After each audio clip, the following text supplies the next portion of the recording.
უძველესი იოგები და ბუდისტი ბერები მაგალითად ყოველთვის ხაზს უსვამდნენ ერთადერთ სიტყვას დაკვირვებას. რაღაცას რომ დავაკვირდეთ, აუცილებელია მასზე ჩვენი ყურადღება მივმართოთ.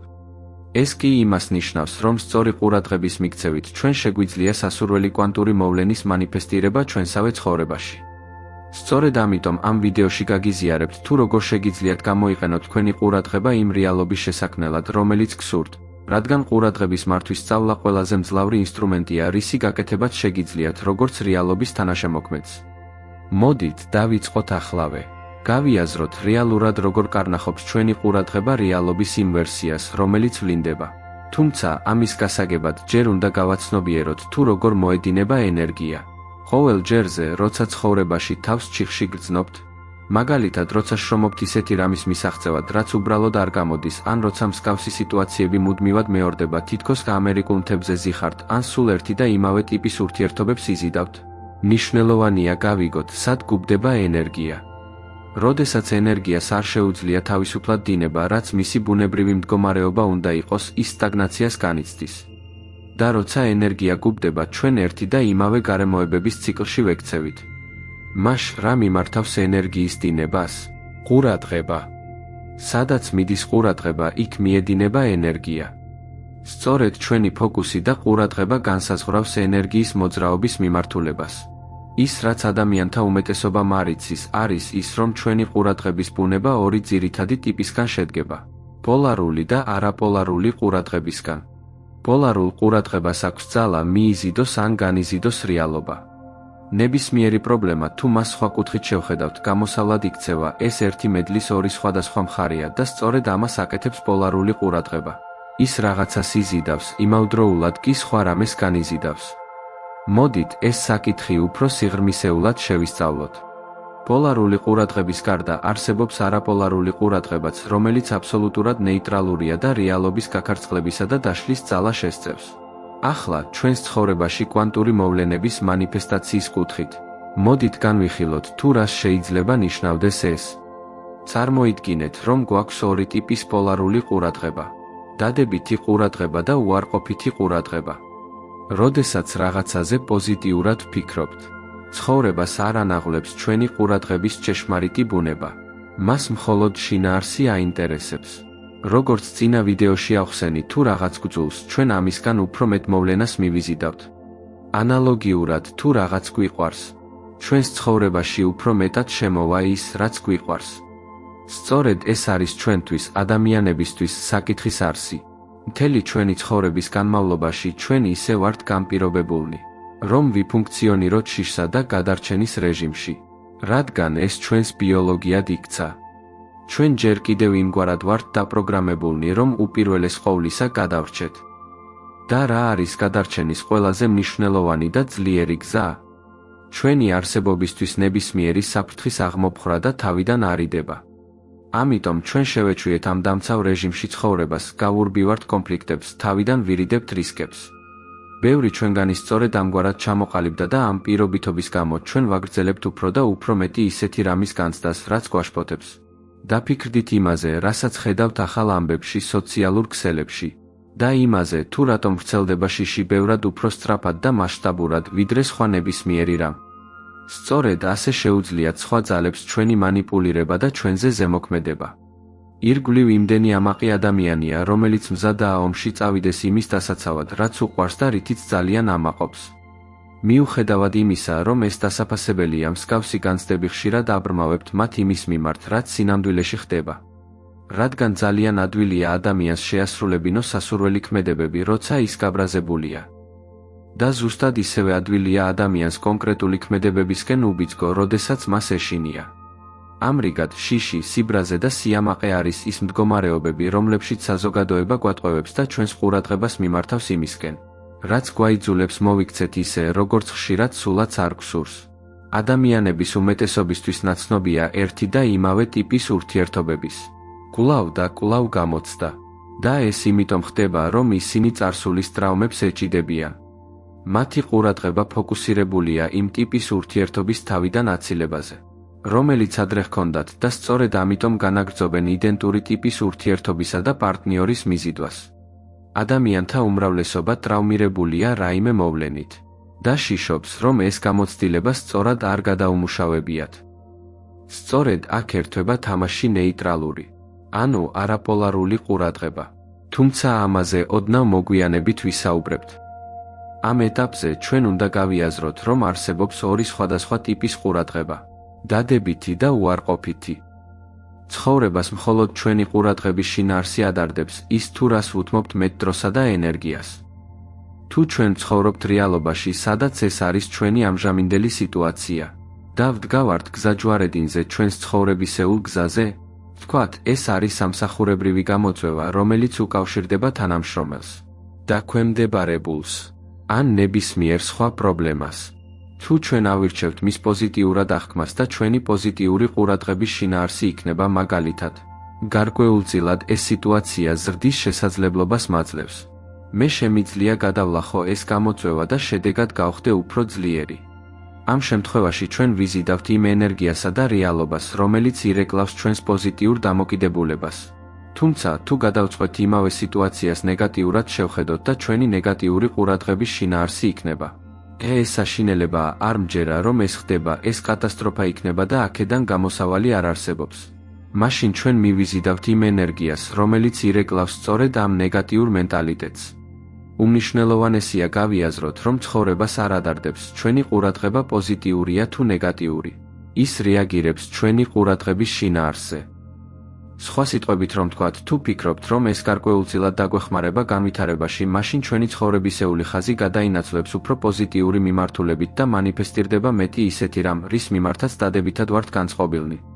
მეორე მხრივ, თუ რაღაცის მიმართ ნეგატიური განცდები გვაქვს და ფიქრობთ, რომ ეს ცუდია, მაშინ მართლაც რაღაც ცუდი მოხდება.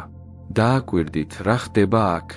როდესაც ჩვენ განვიცდით პოზიტივს, ჩვენი გონება შინაარსს აღიქვამს როგორც პოზიტიურს.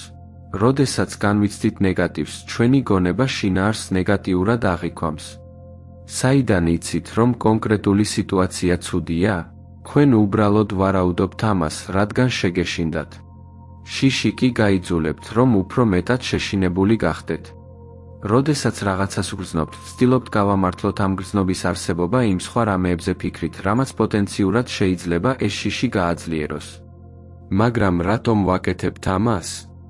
ჩვენ ვართ არსებები, რომლებიც გრძნობენ და როცა რაღაცას ვგრძნობთ, თავს ცოცხლად ვგრძნობ. ამგვარად ჩვენ ვგადარჩებით. ეს ჩვენი ბიოლოგიური მოცემულობაა. როცა შიშის მდგომარეობაში ვართ, ვიწყებთ ყველა იმ შესაძლო სცენარის ჩამოთვლას, რაც შეიძლება ცუდად წარიმართოს და სწორედ ამ დროს ვეშვებით სპირალში. რადგან ახლა ეს ნეგატიური ყურადღება იწყებს გავლენის მოხდენას ჩვენი ყურადღების შინაარსზე. აქ ფუნდამენტური საკითხი ის არის, რომ გულსა და გონებას შორის უნდა არსებობდეს თანხვედრა. როდესაც გულში რაიმე ნეგატიურს გრძნობთ, გონება მყისიერად იწყებს ნეგატიური ფიქრების გენერირებას, რაც თავის მხრივ იწვევს ამ ფიქრების მანიფესტაციას. ეს გადაგისვრით შესაბამის ცხოვრებისეულ ხაზზე, სადაც კიდევ უფრო მეტი ნეგატიური მოვლენა ხდება. თუმცა აქ ყველაზე გადამწყვეტი არაპოლარული ნეიტრალური ყურადღებაა. როდესაც ჩვენ აღვიქვამთ ჩვენს თავს გადამხდარ ამბავს არაპოლარული ნეიტრალური ყურადღებით, ის უბრალოდ შემოდის ჩვენს ცხოვრებაში და მიდის. მას ჩვენზე არავითარი ძალა არ აქვს. მაგალითად, უსიამოვნო სიტუაციაში თქვენ შეგიძლიათ უბრალოდ შეხედოთ მას და მიიღოთ. მის მიმართ არც პოზიტივია და არც ნეგატივი. თქვენ განაგრძობთ იგივე ცხოვრებისეულ გზას, რასაც მანამდე მიჰყვებოდით. რეალურად არაფერი შეიცვლებოდა. სიტუაცია უბრალოდ გაქარწყლდებოდა და გაქრებოდა. ადამიანების უმეტესობა ეწინააღმდეგება წარსულის ტრაუმებსა და შიშებს მათზე ნეგატიური ყურადღების მიქცევით. დაფიქრდით, როგორ ხდება ეს? ყოველ ჯერზე, როცა წარსულში რაიმე უსიამოვნო ხდება, ჩვენ ვცდილობთ გავექცეთ მას, რადგან გრძნობები ინტენსიურია და არ ვიცით, როგორ გავუმკლავდეთ მათ. როდესაც გავრბივართ, ჩვენ რეალურად ვეწინააღმდეგებით ამ განცდებს. და რა ხდება, როცა რაღაცას ეწინააღმდეგებით? ის ნარჩუნდება. თქვენ მას აძლევთ ძალას და ის თქვენზე საპირისპირო ძალას ახორციელებს. ჩვენ მთელ ცხოვრებას ვატარებთ წარსულში მომხდარი იმ მოვლენების წინააღმდეგ ბრძოლაში. რომლებიც არ მოგწონს და ვცხოვრობთ ტრაუმის გადასახედიდან. შედეგად, სიტუაციები, რომლებიც ადასტურებენ ამ ტრაუმას, მუდმივად მეორდება. ამიტომ გახსოვდეთ, მედლის ორი მხარე ყოველთვის არსებობს. ყველაფერი თქვენზეა დამოკიდებული, ის თუ როგორ აღიქვამთ რაღაცას, 100% თქვენი არჩევანია. ახლა, როცა ეს უკვე გესმით, მოდით ვისაუბროთ იმაზე, თუ როგორ გამოვიყენოთ ეს ცოდნა რეალობის ეფექტურად შესაქმნელად. პირველი, რაც უნდა გავაკეთოთ, არის პოლარული და არაპოლარული ყურადღების კომბინირება. ეს უკიდურესად მნიშვნელოვანია, ამიტომ ყურადღებით მომისმინეთ. ამის გამოსაყენებლად არსებობს სამი ძირითადი ნაბიჯი და თუ მათ მიხვებით, მთელი ის ენერგია, რომელსაც უთმობთ ნეგატიურ ყურადღებას, გაიფანტება და დაგიტოვებთ მეტ ენერგიას იმ პოზიტიური რეალობის გამოსაყვებად, რომლის შექმნაც გსურთ. მოდით ვისაუბროთ იმაზე, თუ როგორ მუშაობს ეს. პირველი ნაბიჯი არის მიმღებლობა. როდესაც ვართ სიტუაციაში, რომელიც უფსკრულს გავს, როცა ვგრძნობთ, რომ ფსკერზე ვართ, უნდა მივიღოთ ის, რომ ეს უკვე მოხდა. როდესაც რაღაცას ვიღებთ, ჩვენ ვერ ვიქნებით წინააღმდეგობის მდგომარეობაში. შეუძლებელია ერთდროულად იყოთ წინააღმდეგობაშიც და მიმღებლობაშიც. მიმღებლობა წინააღმდეგობის ანტიდოტია.